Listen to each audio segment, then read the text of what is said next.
PK52, the Saturday morning meeting. Let me take you back in history and talk about a subject that I really think we need to move forward on.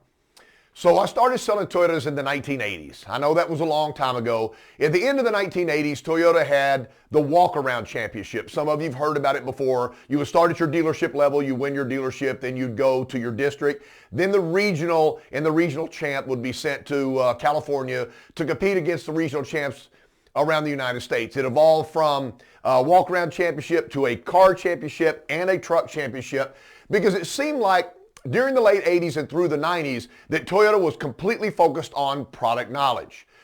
We were an upstart company. The domestics had a big toehold. And so what they wanted the salespeople to do was communicate at the grassroots level of why a Toyota was built better, would last longer, and why you should stick with Toyota for the rest of your life. And they depended on the sales professionals to do that. And so there were rewards and different things. During the 90s, I did videos. I did the Solara video, the 4Runner video, the T100 videos. I did many videos. I love traveling to dealerships that have been around a long time. If you dig back in the cabinets of the training room that hadn't been remodeled in some stores, you'll be able to pull my VHS tapes out where I still had hair. And I think that's hilarious. It's kind of a flashback. Maybe one day I'll do a little, I've got all these things. Maybe one of these days I'll do a little synopsis of from the beginning to now of how many times that Toyota has used either somebody like me or an engineer or the salespeople to deliver the product message to the customer. But it seems like just like everything else in today's world, we just move aside and go, here we go. So now the internet came out and the main source of any information about our product doesn't come from us anymore. Now, granted, if a customer comes to the dealership, you're going to do a fantastic walk around. You're going to highlight the safety features and the performance features and the changes to the new vehicle, like when Highlander comes out, as Tundra comes out. And I know you'll do a good job, but the problem is there's 300 million people living in America, and are we really going to wait until each individual goes to a Toyota store to meet you to get this information? So I went online the other day, and I talk about this all the time, so I wrote it down. So I went to page 1. What I said was, I want to know information about the all-new Tundra. That's all I typed in, 2022 information about a Tundra. Toyota.com came up first. Now, it's good that the manufacturer site's out there because if the customer wants to find out about the product, they can go through the site. Then Car and Driver, then Toyota of North Miami came up. I said, wow, dealership came up. And I went to the dealership site, and all it was the dealership website saying, come down and buy a car, and it featured the website. No salesperson, no video.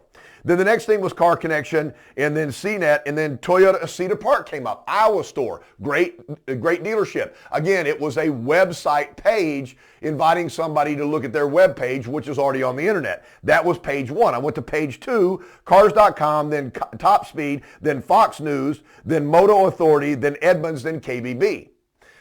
On page 1 or page 2, I didn't have a brilliant salesperson anywhere in the country willing to do, hey, here's what I found out about the all-new Tundra. We know more about it than anybody else. We are the people that will sell you the vehicle. If you came in the store, this is what I would say. I want somehow on page 1 or page 2, there's brilliant salespeople out there. You guys know, I know who you are.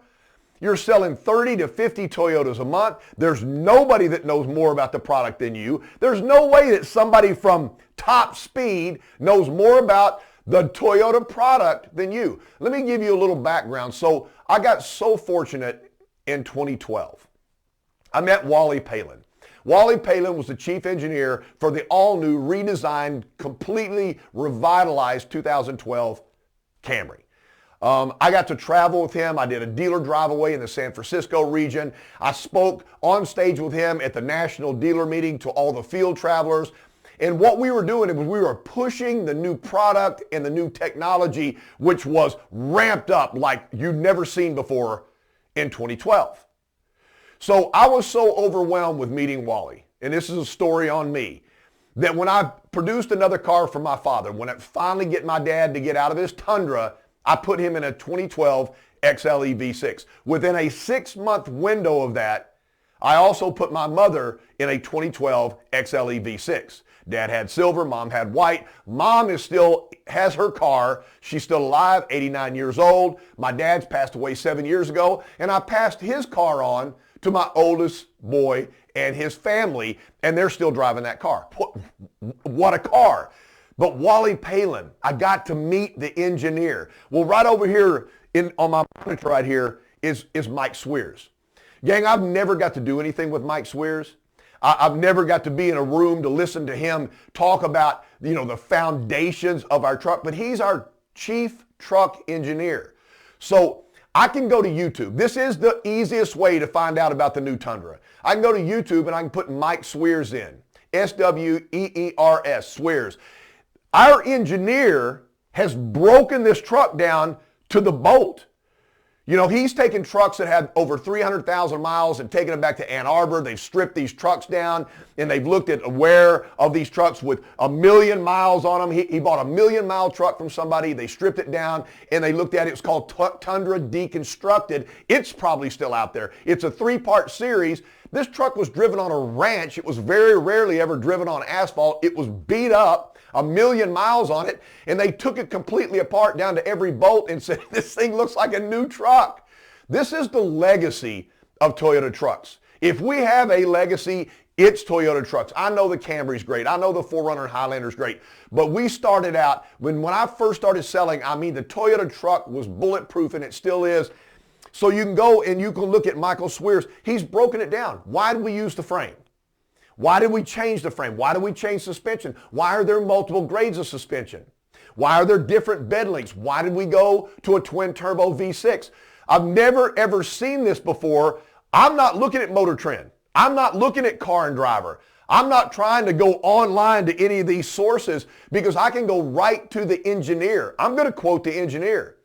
I can be so prepared. So here's what I did on the internet. Forgive the length of this today. I went back and I went top Toyota salespeople, boom, and I entered that. And the first, I got a Toyota salesperson interview from a vendor, from a trainer like me, in 2019. That was the first video. It's almost 2022.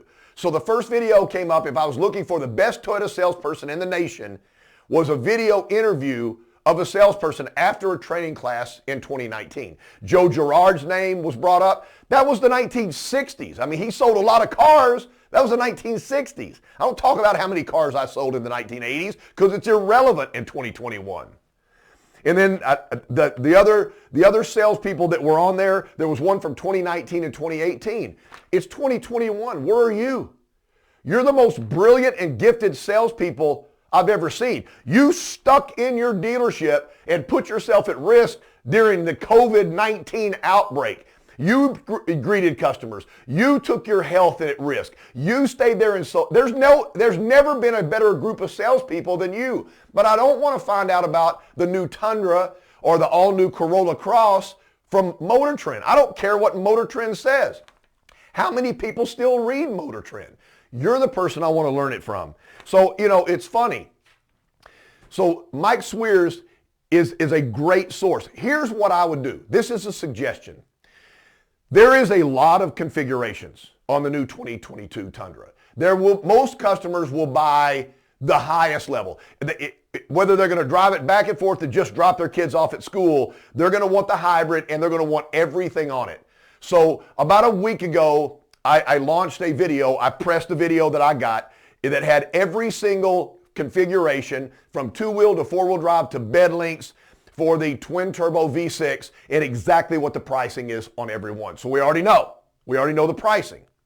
And so now when the spring comes, we'll drop the pricing of the hybrid. We are right in the same ballpark with everything out there. In fact, I really believe based upon the pricing and looking at actual Fords and actual Chevrolets and actual Dodge product out there, that we're in the lower end of the price point. Now, when you guys get a hold of this thing and we start adding different accessories on there, then we can make the truck super expensive. But the highest priced truck out there was just a little over 60 grand. There's TRXs out there for Dodge selling for 90. Chevrolet's in the 80s. Raptor is in the 80s. And so we are really in a good shape. Here's the second thing that's so important.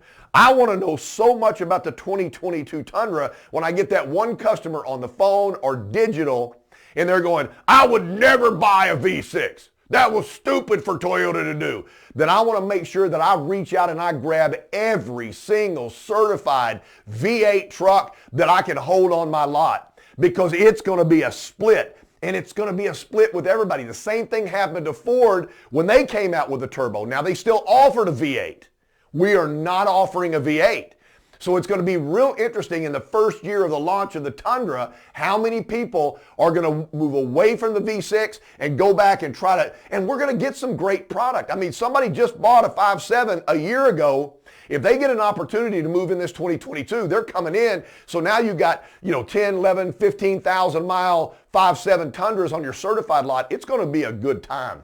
I was kind of thinking, this new truck was going to be so revolutionary that I might be able to snag 5.7 for the money. And I'm thinking now that's not going to happen, because that truck's going to be super valuable also.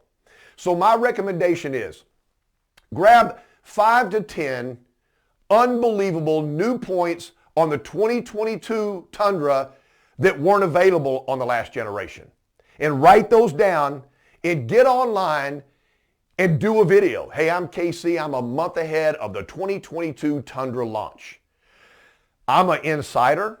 I know what's going on at Toyota, and I know about this truck. Let's start with how we've completely redesigned the frame and the suspension of the all-new Tundra, and why that makes a difference for you when you purchase your next truck. And put that video out there. Find somebody pretty young in your dealership that understands hashtag. Hashtag #1 salesperson, hashtag top Toyota salesperson, hashtag 2022 Tundra, hashtag Toyota, and you hashtag that thing like forever. And the next time that I've got my list and I'm going, #1 on organic search for 2022 Tundra is John Smith from ABC Toyota. Bam! Your video's #1.